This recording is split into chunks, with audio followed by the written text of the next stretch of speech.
Billionaire Lilia Hart had everything: a media empire worth billions, a penthouse overlooking Central Park, and access to the best specialists money could buy.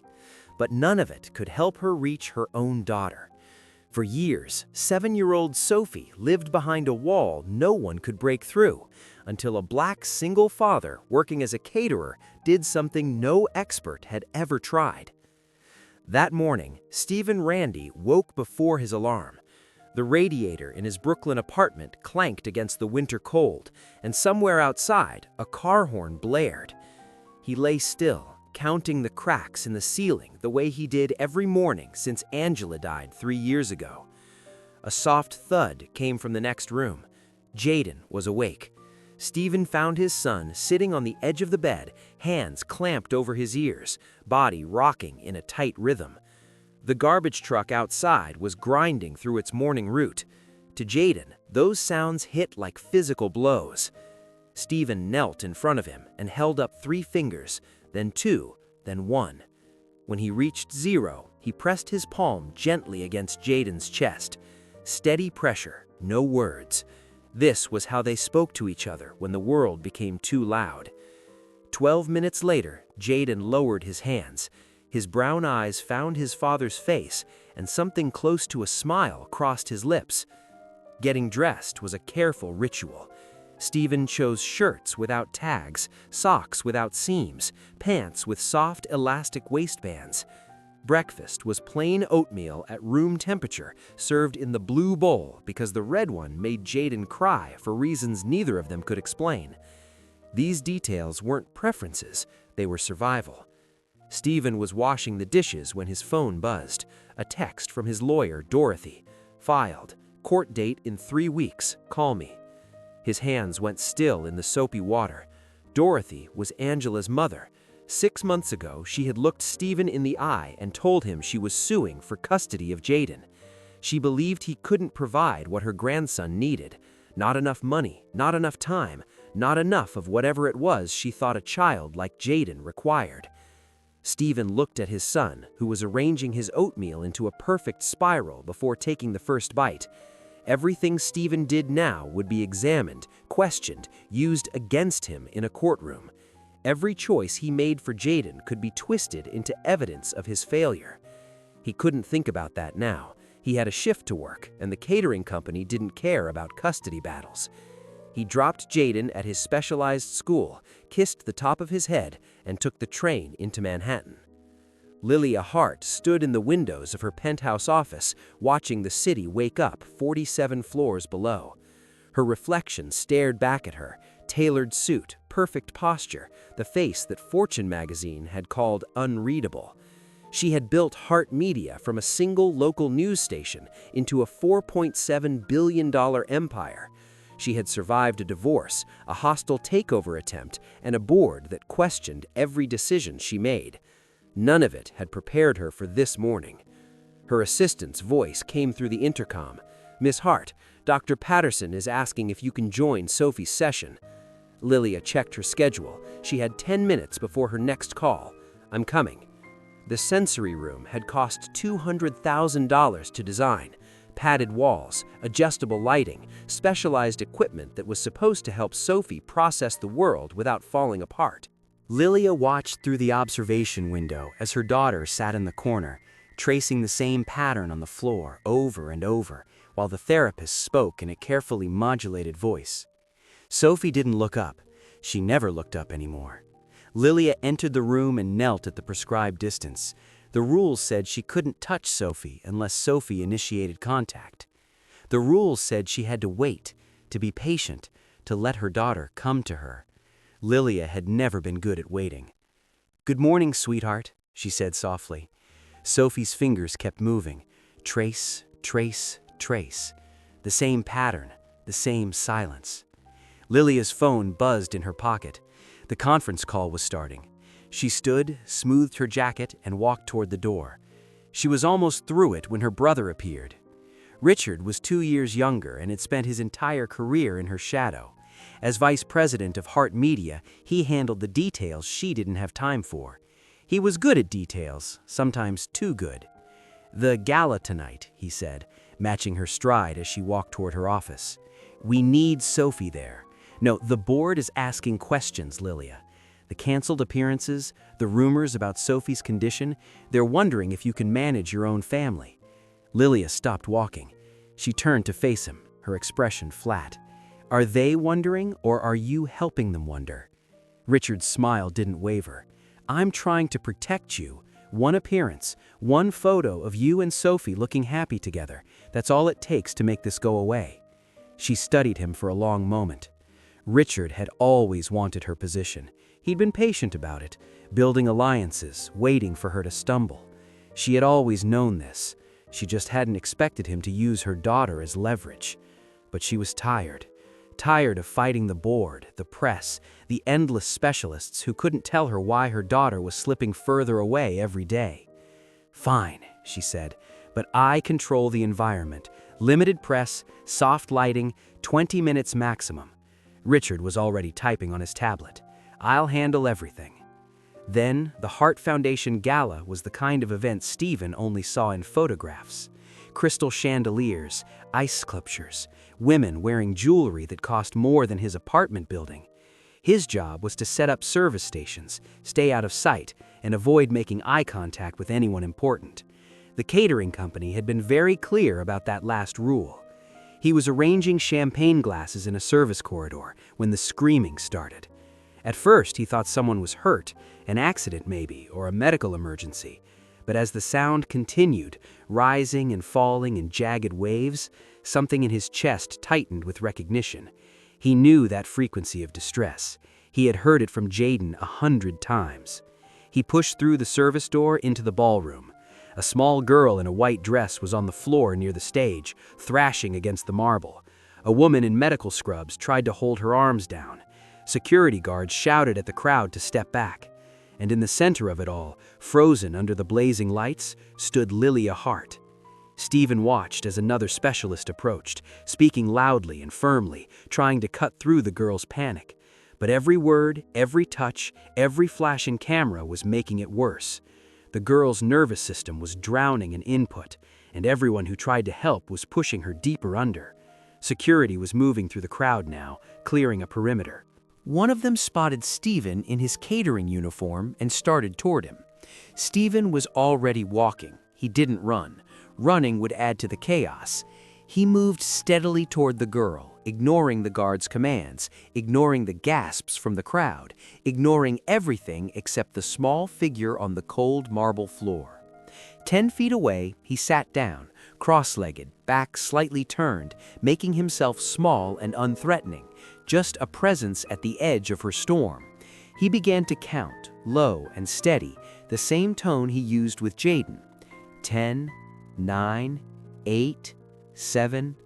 The screaming continued, but something shifted, a hesitation between one shriek and the next. 6, 5, 4. No urgency in his voice, no fear, just numbers falling like rain. 3, 2, 1. Silence. Stephen extended his hand, palm up, and waited. He didn't look at the girl. He didn't move. He just breathed and let the quiet settle around them. 10 seconds passed. 20.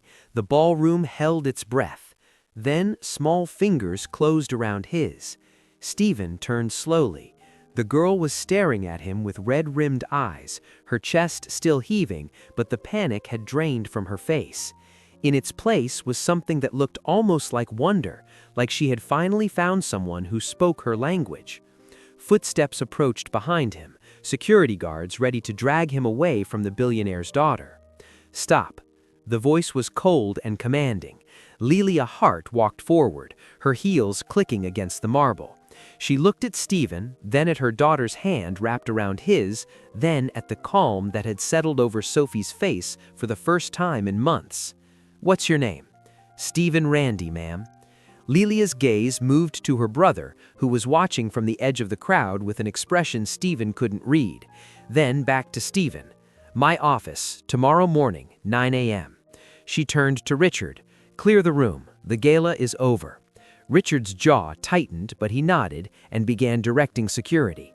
As the crowd dispersed, Stephen stayed where he was, Sophie's small hand still gripping his. For the first time that night, the girl smiled. Day 1. Stephen arrived at Hart Media headquarters at 8:45 the next morning. The building rose 60 stories into the Manhattan sky, all glass and steel, and the kind of quiet confidence that came from owning half the city's media landscape. He had put on his only suit, the one he'd worn to Angela's funeral, and stood in the lobby feeling like a trespasser. The receptionist looked at him the way people always looked at him in places like this: polite suspicion, professional distance. She made a phone call, checked his name twice, and finally handed him a visitor's badge. 47th floor, Ms. Hart's assistant will meet you. The elevator was mirrored on all sides.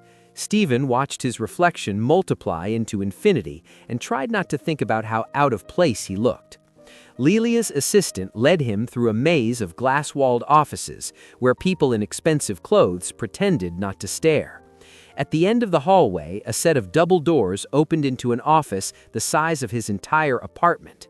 Lilia Hart stood by the windows, silhouetted against the morning sun. She didn't turn around when he entered. "Close the door." Stephen did. He waited.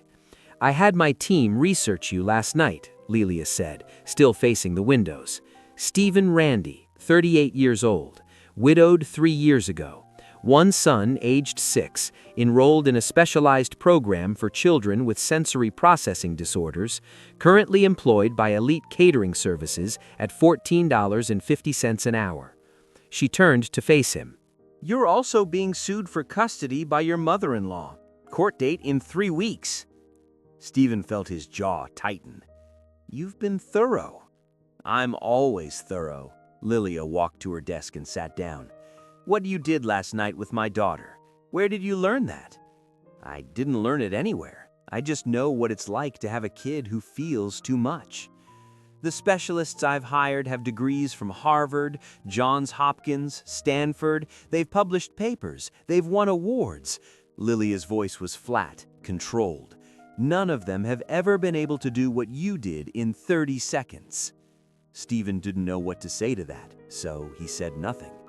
Lilia studied him for a long moment, then she opened a folder on her desk.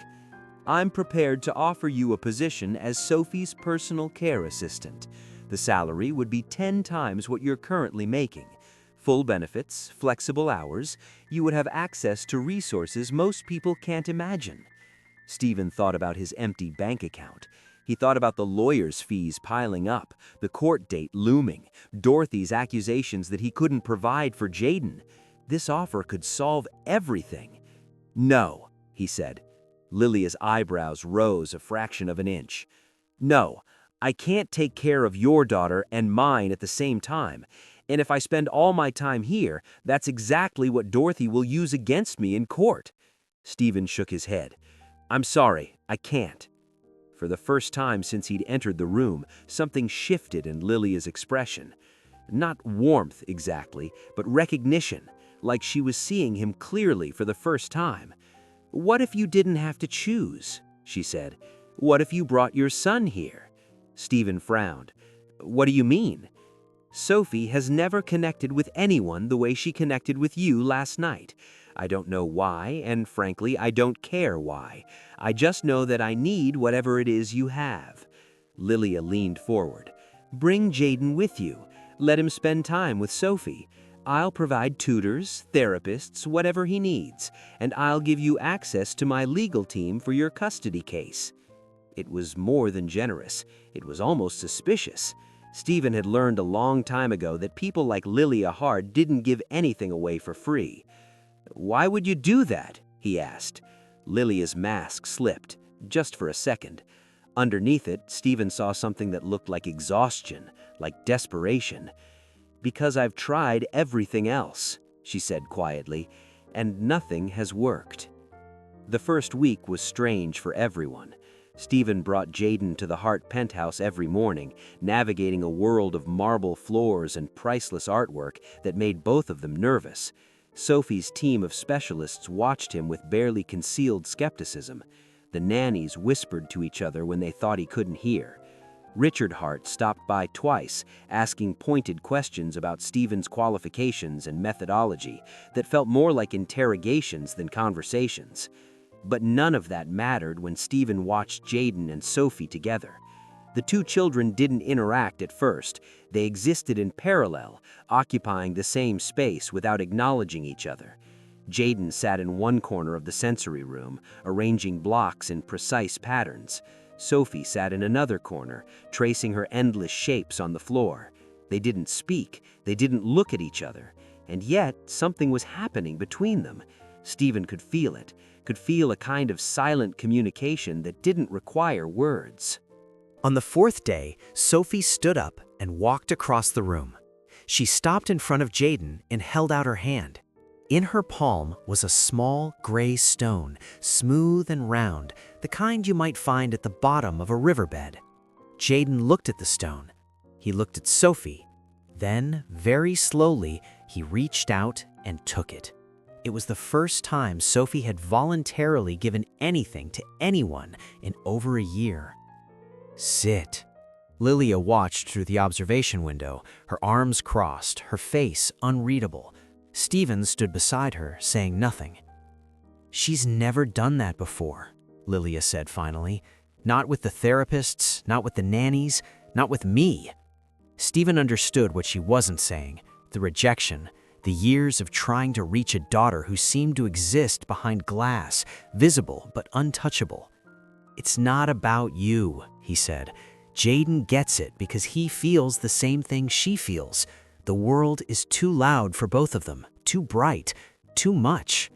He watched the two children sitting together in comfortable silence. They don't have to explain themselves to each other. That's rare. Lilia was quiet for a long moment. When she spoke again, her voice had lost some of its sharpness. "How did you learn to help your son?" "Trial and error. Lots of error." Stephen remembered those first months after Angela died, when Jaden's meltdowns had been constant and he had felt like he was drowning. "I read books, watched videos, talked to other parents, but mostly I just paid attention. Jaden couldn't tell me what he needed, so I had to figure it out from watching him. I've hired people to watch Sophie, dozens of them. Watching isn't the same as seeing." Stephen turned to face her. "Your specialists are looking for symptoms to diagnose and behaviors to correct. I'm looking for a person who's trying to tell me something." Lilia's jaw tightened. For a moment, Stephen expected her to argue. Instead, she asked, "What is Sophie trying to tell me?" "I don't know yet, but I think if you stopped trying to fix her and started trying to understand her, you might find out." The changes came slowly at first. Stephen convinced Lilia to reduce Sophie's therapy sessions from 6 hours a day to 3. He suggested removing half the equipment from the sensory room, creating more open space. He asked the staff to speak more quietly, move more slowly, dim the lights throughout the penthouse. Lilia resisted every change. She had spreadsheets and studies and expert opinions that contradicted everything Stephen suggested. But she also had a daughter who was starting to make eye contact again, who was sleeping through the night for the first time in months, who had begun to hum softly to herself while she played. 2 weeks into the arrangement, Sophie spoke her first word in almost a year. Stephen was sitting with both children in the sensory room, building a tower of blocks that Jaden kept redesigning according to some internal blueprint only he understood. Sophie was watching them closer than usual, her body angled toward Jaden in a way that suggested interest rather than avoidance. Jaden placed a blue block on top of the tower. The structure wobbled. Sophie reached out and steadied it with one finger. "Jaden," she said. The word was soft, almost a whisper, but Stephen heard it, and when he looked up, Sophie was smiling. He found Lilia in her home office, staring at quarterly reports she wasn't actually reading. Sophie said a word. Lilia's head snapped up. "What?" "Jaden. She said his name." For a moment, Lilia's carefully constructed mask crumbled completely. Her eyes filled with tears. She blinked away before they could fall. She stood up so quickly her chair rolled back and hit the wall. "I want to see her." They walked to the sensory room together. Through the observation window, they could see Sophie and Jaden still building their tower, still existing in that shared space where neither of them had to be anything other than exactly who they were. "She's in there," Stephen said quietly. "She always has been. She just needed someone to wait for her." Lilia pressed her palm against the glass. "I don't know how to wait," she admitted. "I've spent my whole life making things happen, forcing outcomes, controlling variables." She shook her head. "I don't know how to be the kind of mother she needs." "So learn," Stephen watched her carefully. "You taught yourself to run a company worth billions of dollars. You can teach yourself this." Lilia turned to look at him. "You make it sound simple. It's not simple. It's just necessary." That evening, Lilia called Stephen into her office. Her laptop was open, displaying what looked like legal documents. "I spoke to my attorney about your custody case." She said he'd reviewed the filing. "Dorothy's argument is that you lack the financial resources and time to properly care for Jaden." Lilia closed the laptop. "With your permission, I'd like to provide you with legal representation, the best in the city." Stephen felt the familiar resistance rise in his chest. "I don't need charity." "It's not charity, it's compensation." Lilia met his gaze directly. "You're doing something for my daughter that no amount of money could buy. The least I can do is make sure your son stays where he belongs." Stephen wanted to say no. He had been saying no to help for 3 years, convinced that accepting it meant admitting he couldn't do this alone. But Lilia's words from earlier echoed in his head. She had spent her whole life controlling outcomes. Maybe he had spent his whole life refusing to let anyone in. "You teach me to see Sophie," Lilia said quietly. "Let me help you keep Jaden." Stephen nodded slowly. "Okay." Richard Hart watched his sister's transformation with growing alarm. For years, he had positioned himself as the steady hand behind Lilia's empire, the one who handled the details while she chased headlines. He had cultivated relationships with board members, planted seeds of doubt about her leadership, waited for the moment when her carefully constructed image would crack.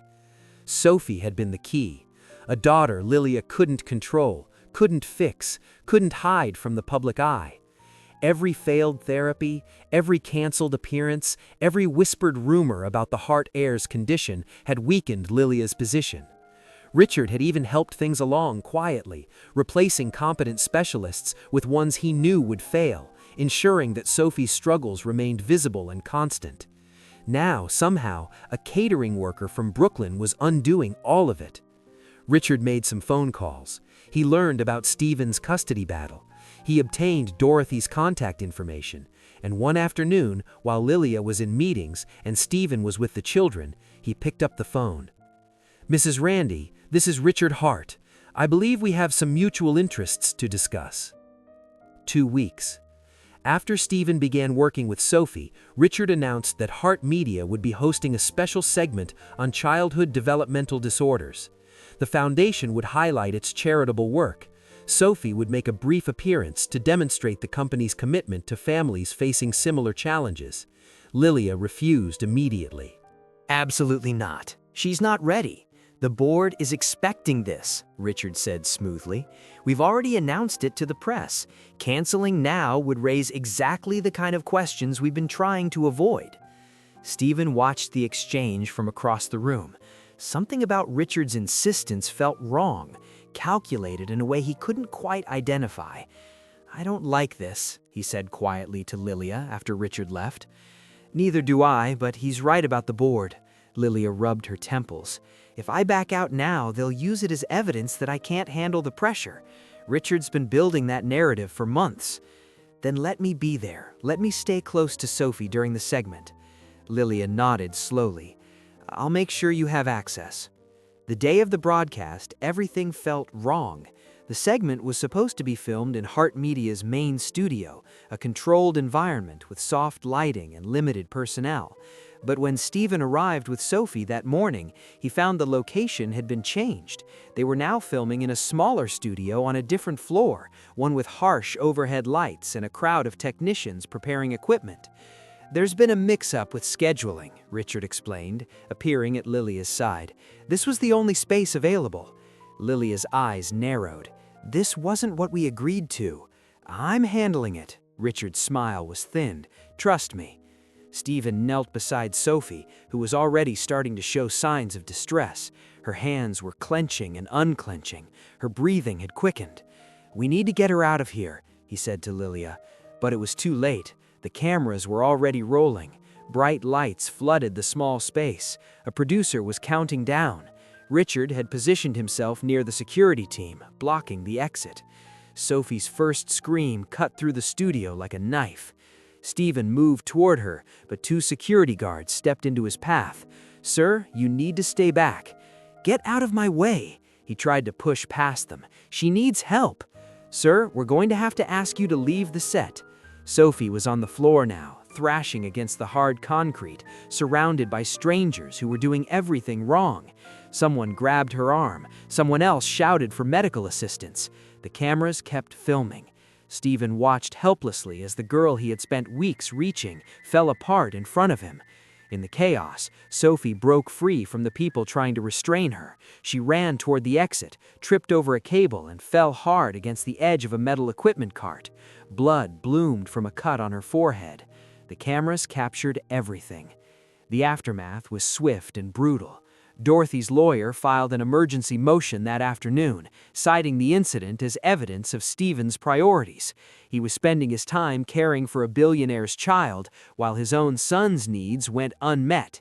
The video of Sophie's meltdown was playing on every news channel, and somehow Dorothy had obtained footage showing Stephen in the background, restrained by security.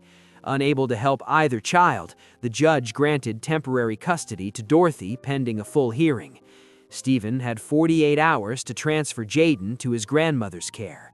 He stood in his apartment that night watching Jaden sleep and felt something inside him shatter. The next morning, Lilia called him to her office.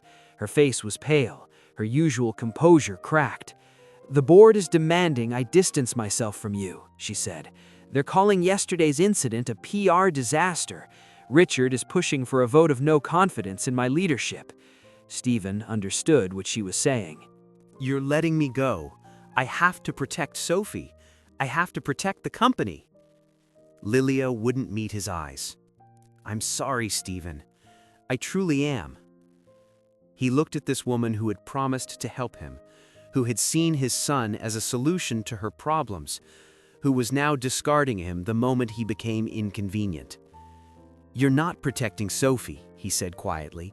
"You're protecting yourself, just like always." He walked out of her office without looking back. 2 days later, he put Jaden in Dorothy's car and watched his son drive away. The boy pressed his palm against the window, his face confused and afraid. Stephen stood on the sidewalk until the car disappeared around the corner.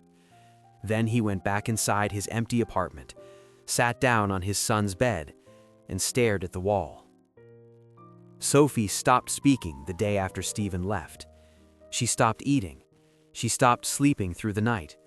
She stopped responding to the therapists, the nannies, the endless parade of specialists who tried to reach her. She sat in the corner of the sensory room for hours, clutching the small gray stone she had given to Jaden, staring at the door as if waiting for someone who would never come.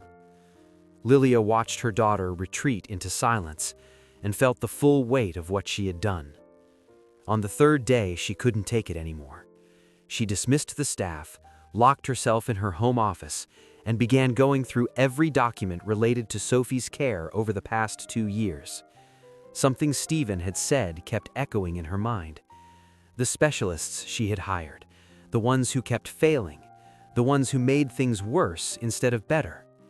She pulled up employment records, cross-referenced termination dates, tracked the hiring and firing patterns that had seemed random at the time. A picture began to emerge. The competent therapists had all been let go within weeks of starting, replaced with less experienced practitioners who followed rigid protocols that didn't work for Sophie. Every time Sophie showed improvement, something disrupted it. The pattern led back to one person. Lilia called Richard's assistant and requested access to his calendar and communications for the past 18 months. The assistant hesitated, citing privacy concerns. Lilia reminded her who owned the company. It took her 2 hours to find the text messages between Richard and Dorothy. The conversations were careful, coded, but the meaning was clear. Richard had been feeding Dorothy information about Stephen since the beginning. He had provided her with footage from the failed broadcast. He had coached her on how to frame her custody arguments. He had orchestrated the change in filming location that caused Sophie's meltdown. Her own brother had used her daughter as a weapon to destroy her. Lilia sat alone in her office as the sun set over Manhattan. The choices that had led her here spread out before her like a map of her failures. The board meetings that mattered more than bedtime stories. The quarterly reports that took precedence over therapy sessions. The empire she had built at the cost of actually knowing her own child. She could bury this, confront Richard privately, force him out quietly, protect the company's reputation. That was what the old Lilia would have done. Control the narrative, minimize damage, keep the machine running. But then she looked at the security feed showing Sophie in the sensory room, holding a stone and waiting for a friend who wasn't coming. She remembered Stephen, who had lost his son because he tried to help hers.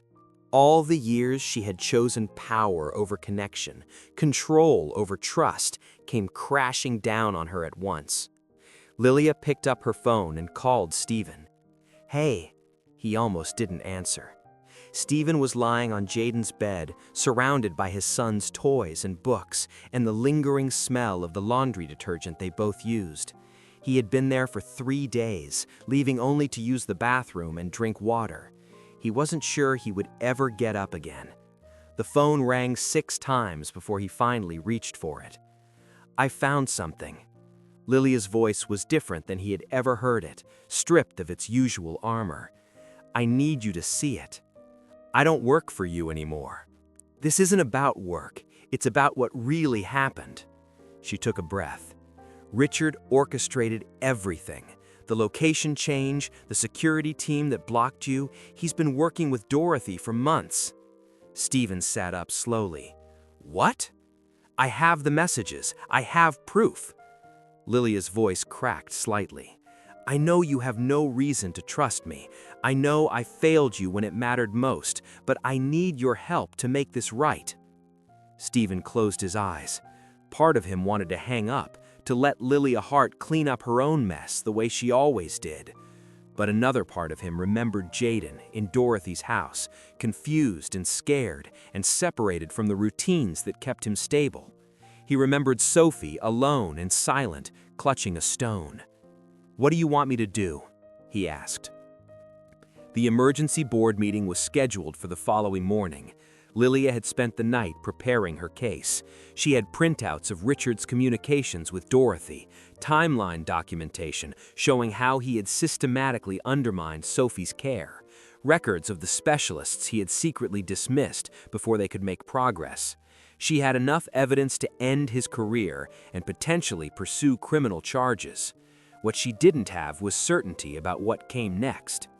Richard arrived at the meeting looking confident, ready to push through his vote of no confidence.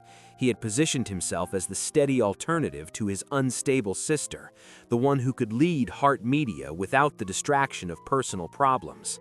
He didn't notice the folder Lilia was holding until she slid it across the conference table. "Before we proceed with any votes," Lilia said, addressing the room, "I'd like to share some information about my brother's activities over the past 18 months. Richard's smile faltered as board members began passing the documents around the table. His face went pale as they reached the text messages with Dorothy. By the time someone read aloud his instructions for changing the broadcast location, he was gripping the arms of his chair like a man watching his future collapse. "This is fabricated," he said, but his voice had lost its smoothness. "She's trying to deflect from her own failures." "The communications came from your company phone," Lilia replied calmly. "The metadata is verifiable. The timestamps match the incidents in question." She looked at her brother with something that might have been pity. You used my daughter to try to take what you couldn't earn. You manipulated a custody case to destroy an innocent man, and you did it all because you couldn't stand being second. The board voted unanimously to remove Richard from his position and launch an internal investigation. Security escorted him from the building 20 minutes later. He didn't look at Lilia as he passed her. The custody hearing took place on a gray Tuesday morning. Stephen sat at the plaintiff's table with Sarah Mitchell, the attorney Lilia had provided. She had won more family court cases than anyone in the state. Across the aisle, Dorothy sat with her own lawyer, looking smaller and older than Stephen remembered. Sarah presented the evidence methodically. Richard's manipulation, the coordinated effort to undermine Stephen's relationship with both children. The text messages showing how Dorothy had been fed misleading information about Stephen's priorities and capabilities. When it was over, the judge looked at Dorothy with something like sympathy. "Mrs. Randy, I understand you believed you were acting in your grandson's best interests, but the evidence shows you were manipulated by a third party with his own agenda." She turned to Stephen. "Mr. Randy, I'm granting you full custody of Jaden, effective immediately. I'm also issuing a finding that the original emergency motion was based on fraudulent representations." Stephen barely heard the rest of the ruling. All he could think about was Jaden. He was going to see his son again. Dorothy approached him in the hallway after the hearing. Her eyes were red-rimmed, her hands shaking slightly. "I thought I was protecting him," she said quietly. "After Angela died, I watched you struggling. I thought he needed more than you could give." Stephen wanted to be angry. He had every right to be angry. But looking at this woman who had lost her daughter and then watched her grandson slip away, he found he didn't have the energy for rage. "He needs his grandmother too," Stephen said finally. "That doesn't have to change." Dorothy's face crumpled. She nodded once, unable to speak, and walked away. Stephen picked up Jaden that afternoon. His son was sitting on Dorothy's porch when he arrived, a small suitcase beside him. When Jaden saw his father's car pull up, he stood slowly, his face uncertain, as if he wasn't sure this was really happening. Stephen knelt on the grass and opened his arms. Jaden walked into them and held on tight. "I'm sorry," Stephen whispered into his son's hair. "I'm so sorry I let you go." Jaden didn't say anything. He just pressed his face against his father's chest and breathed. The next week, Lilia came to Brooklyn. She had texted Stephen the day before, asking if she could see him. Not at her office, not at the penthouse, somewhere neutral. He had suggested the small park near his apartment, the one where he used to take Jaden to feed the pigeons. She was already there when he arrived, sitting on a bench near the swings. Sophie was with her, holding the gray stone in both hands, scanning the playground with anxious eyes. Then Sophie saw Jaden. Her whole body changed. The tension in her shoulders released. Something like light came into her face. She stood up and walked toward him, stopping a few feet away, waiting. Jaden looked at his father. Stephen nodded. The two children sat down together on the swings, not talking, not touching, just existing in the same space, the way they had in the sensory room. Sophie held out the stone. Jaden took it, examined it carefully, and handed it back. It was the most natural thing Stephen had ever seen. Lilia walked over to stand beside him. She looked different than she had in her office, smaller somehow, less certain. "I resigned as CEO," she said. Stephen turned to look at her. "Why?" "Because I realized I was trying to run an empire and learn how to be a mother at the same time, and I kept choosing wrong." She watched Sophie swing gently back and forth. "I don't know who I am if I'm not running something. I've never had to figure that out before." "That sounds terrifying," Stephen said. Lilia almost smiled. "It is." She was quiet for a moment. "I don't expect you to forgive me. I wouldn't forgive me." "I'm working on it," Stephen said, watching the children together. "You made a mistake, a big one, but you also fixed it when it counted. That doesn't undo the damage." "No, but it's a start." They stood in silence as the afternoon light softened around them. Sophie got off the swing and walked toward her mother. She didn't speak. She just reached out her hand. Lilia looked down at her daughter's outstretched fingers. For a moment, she didn't move. Then slowly she took Sophie's hand and let herself be led toward the swings. Stephen watched them go. Lilia sat down on a swing and Sophie stood behind her, gently pushing. It was clumsy and awkward and nothing like the polished image Lilia Hart had spent her life projecting. It was also the most human Stephen had ever seen her look. Jaden tugged at his father's sleeve. "Dad, I'm hungry." Stephen smiled and lifted his son onto his shoulders. "Ice cream?" Jaden considered this seriously. "Yes!" They walked toward the park exit, leaving Lilia and Sophie on the swings behind them. At the edge of the playground, Stephen turned back for one last look. Sophie was laughing.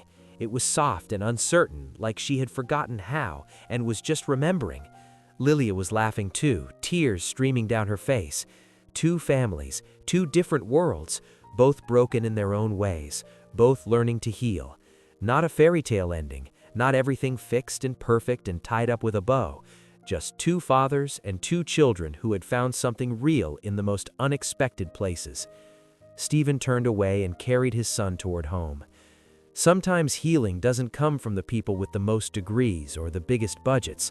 Sometimes it comes from someone who simply understands what it feels like to love a child the world doesn't quite know how to reach. If this story touched something in you, if you've ever felt like you were fighting alone for someone you love, know that you're not. We share these stories because connection matters, understanding matters, and sometimes the person who changes everything is the one nobody expected. If you want more stories like this, stories about ordinary people doing extraordinary things, about the quiet courage it takes to show up for the ones we love, consider subscribing to this channel. Every story we tell is a reminder that none of us are as alone as we sometimes feel. Thank you for being here. Thank you for listening. And remember, the most powerful thing you can offer anyone is simply to see them for who they really are.